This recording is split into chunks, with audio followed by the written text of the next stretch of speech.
Hey everyone, Steve Miller here with an Asia Now feature from the October 9th, 2015 edition of Asia News Weekly.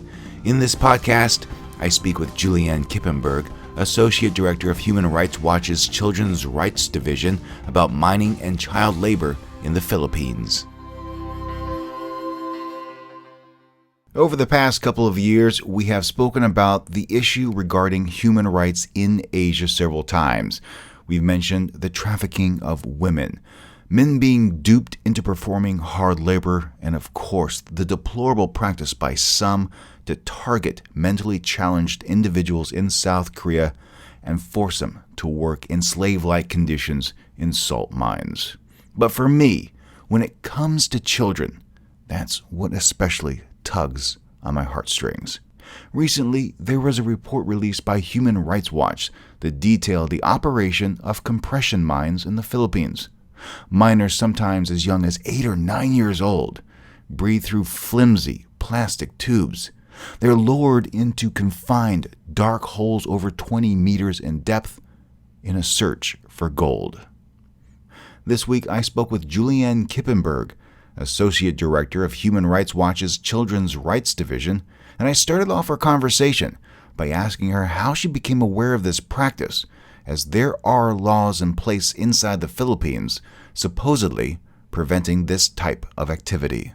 Well, we've heard about this in part because this has been in the media and also because we have a researcher based there. And so we heard about this from local NGOs and other people on the ground. And we were particularly horrified about the practice of underwater mining, which is also often called compressor mining in the Philippines, where adolescents as well as adults dive into these very narrow shafts deep down into the water for hours on end, biting on a sort of a little plastic tube that provides them with oxygen.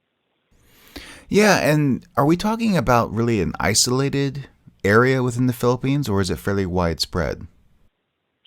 Child labor in small-scale gold mining is really widespread in the Philippines. There are small-scale gold mining areas really all across the country. And so we have found that this is a pretty common problem. In fact, small-scale gold mining is quite a significant sort of economic factor in the Philippines. It contributes to about 70% or so of the overall gold production, which was 18 tons in 2014. So therefore, child labor is definitely quite common in different parts of the country, not just in 1 or 2 provinces. But we did only visit 2 provinces, and to our knowledge, the practice of underwater mining is far more limited.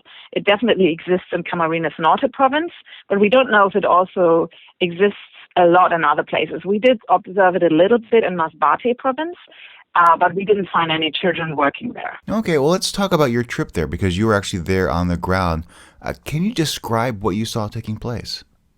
First of all, when we went, I'll start with telling you a little bit about the underwater mining, because you were just asking me about that. But then I'll tell you a little bit also about the other types of really dangerous work, which is, for example, the work in deep pits and the work with mercury. But to start with the underwater mining, so basically this underwater mining takes place in coastal areas. Obviously the gold ore is underneath the water table. So people have figured out that one way of getting to the ore is to dive for it, for example, in rivers and also right on the shore of the coast. And we observed this in several places. So in one city, for example, Jose Panganiban, we saw how there was this sort of makeshift structure on a bay where then dozens of people or so were actually diving. We saw this from a distance, and colleagues of mine went to that place and interviewed people there.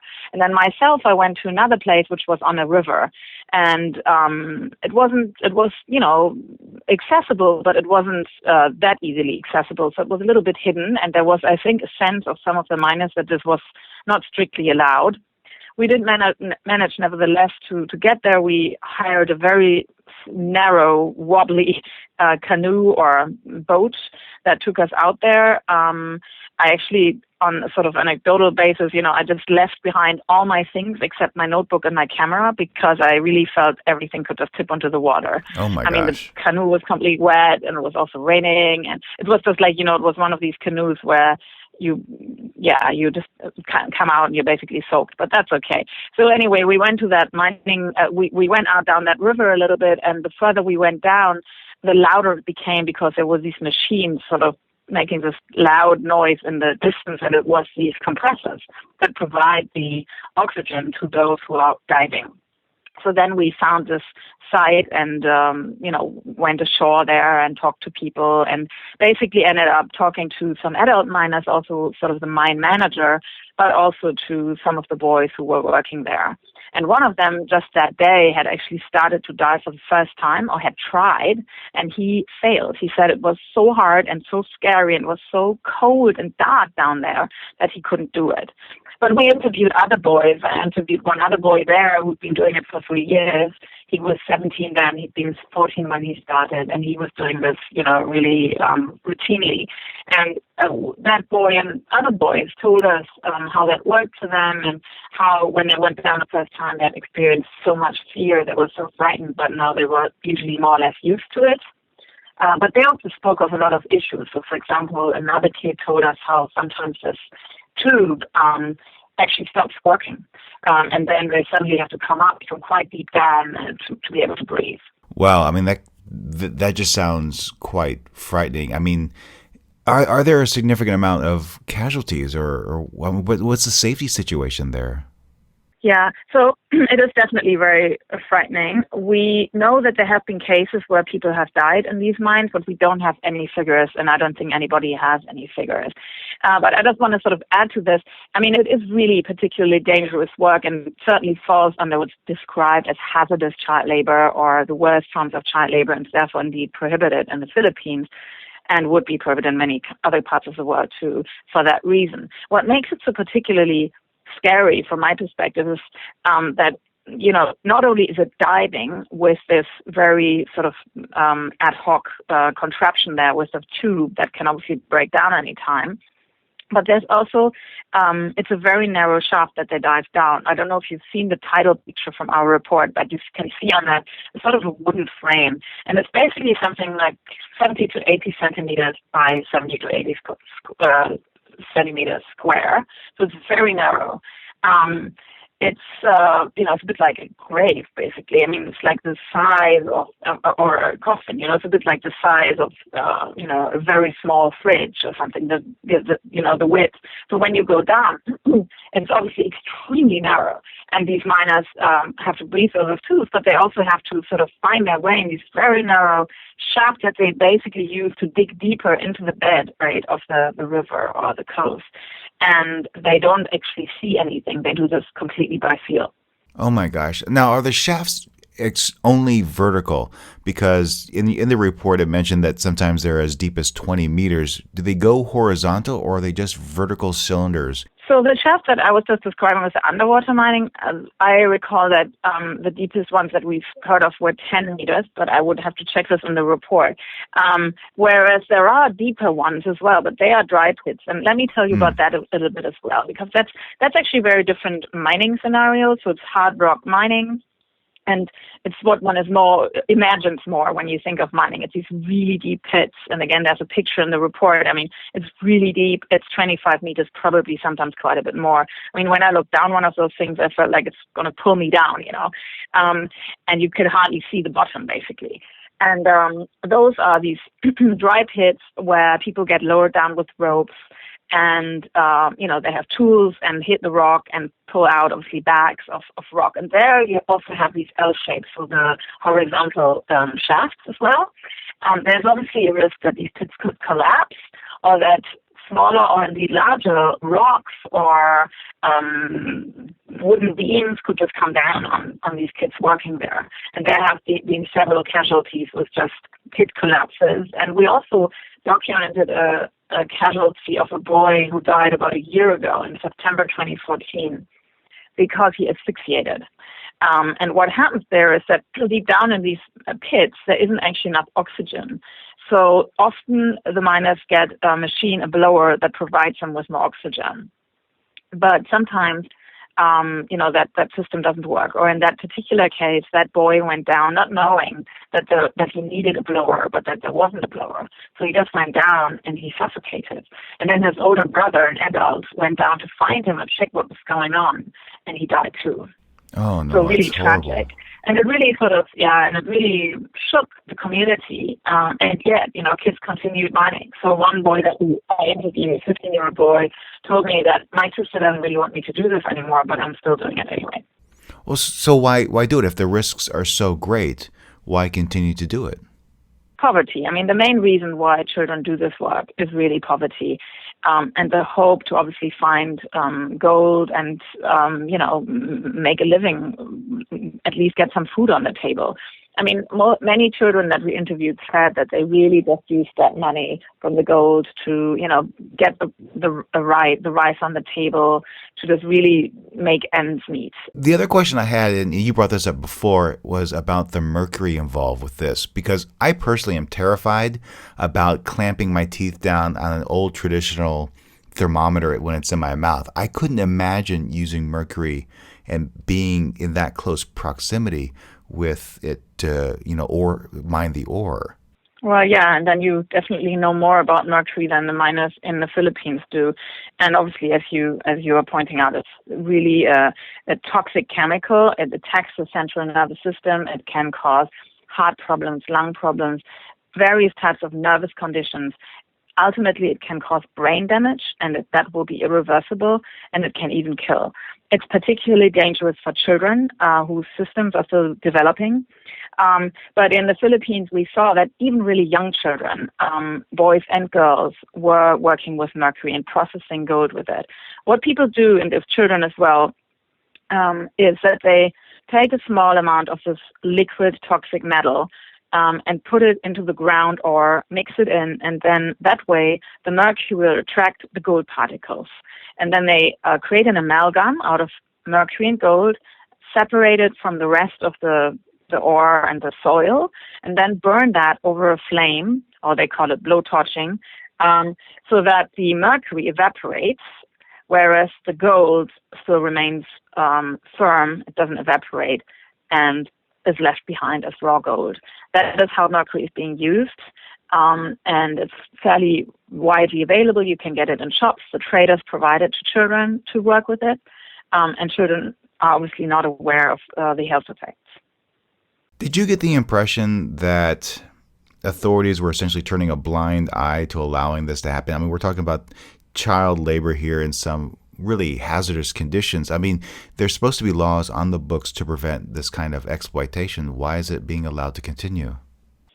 So basically, the reason why this is not actually being properly enforced is, I mean, from our perspective, it's sort of a mix of lack of political will, lack of capacity, and a disconnect between the national government, the center, and the local level. So on the books, as you say, the laws are quite strong. There's really good laws prohibiting the use of hazardous child labor. There are good action plans in place on child labor and actually some other really good programs as well that to some extent may already reach children. But it's not enough. And clearly the government hasn't done enough to really make a change and really tackle this problem. One of the reasons is surely that, there's always this tendency in the Philippines to burden the local administration, the barangays, with action and require them to act, but they're not, and they don't necessarily have the funds or the capacity to do so.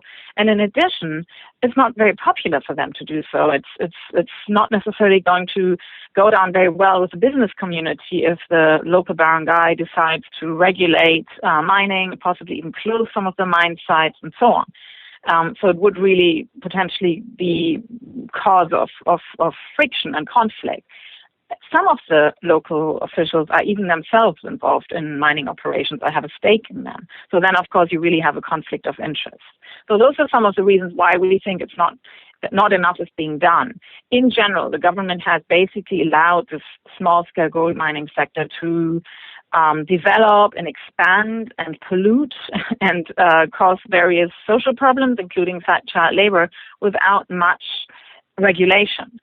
There is a new effort now by the government to formalize the sector and put the emphasis on the need to really have legal, regularized, and monitored operations. But so far, that's practically not the case.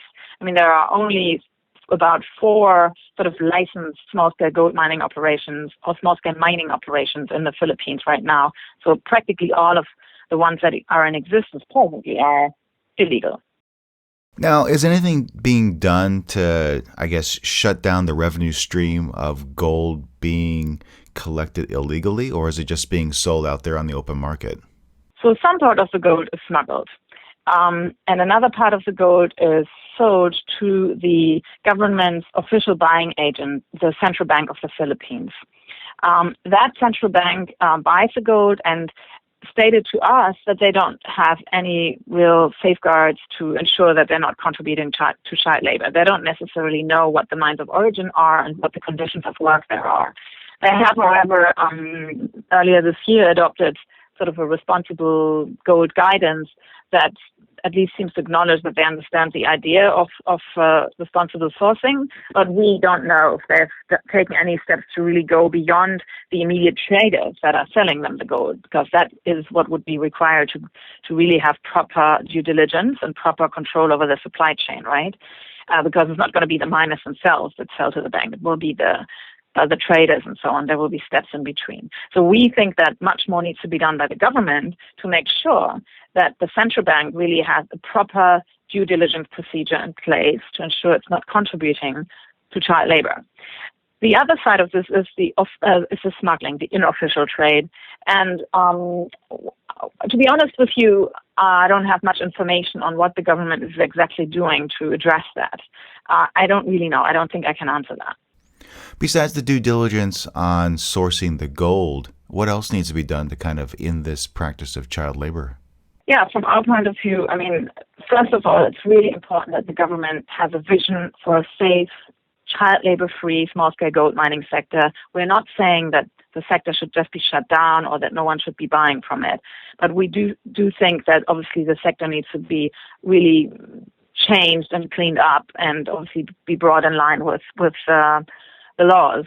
But to achieve this, to have a sort of a gold mining sector that actually contributes to the realization of people's rights and development, the government needs to do much more on child labor in mining. It should really improve its monitoring, equip social workers to assist children to get out of these child labor situations. It should make sure that schools reach systematically out to children who drop out or who start to be absent from school. And there is also a program currently, a cash transfer program for very vulnerable families in the Philippines. The government should make sure that that program, it's called the 4Ps program, reaches the most vulnerable families in mining areas to ensure that they don't have to send children to the mines, but that they can send them to school. Those would be some measures that really need to be taken to tackle child labor in mining. But in addition, the government needs to do more on the mining sector in general. It really has to enforce the mining laws. It should require the central bank, as I was just mentioning, to have safeguards in place. Really, the mining authorities should be part of the effort to tackle child labor too, as well as the Mercury issue. So the government should really do more to introduce mercury-free processing techniques. That is possible. There are already areas in the Philippines, particularly in Benguet province, where miners actually process gold without mercury. But that is a pretty unique case, and in most other parts of the Philippines, mercury is widely used.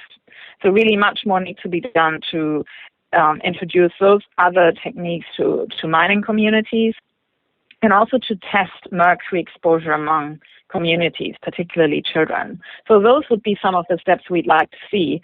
And then sort of with regards to mercury, it's interesting to also highlight that there is a recent international treaty on mercury, the UN Minamata Convention on Mercury, that was adopted 2 years ago and signed by the Philippines as well then. And we know that some efforts are underway to move towards ratification. The government really should make ratification and obviously implementation of that treaty a priority, because it really sets out, in terms of mercury, it really sets out a roadmap on how to tackle mercury mining. Thank you so much for your time. I know you're pressed for time today, so I really do appreciate you taking time out to talk to me. Thanks, this is great. I'd like to hear from you. If you have any thoughts, opinions, or something else to add, please drop me a line.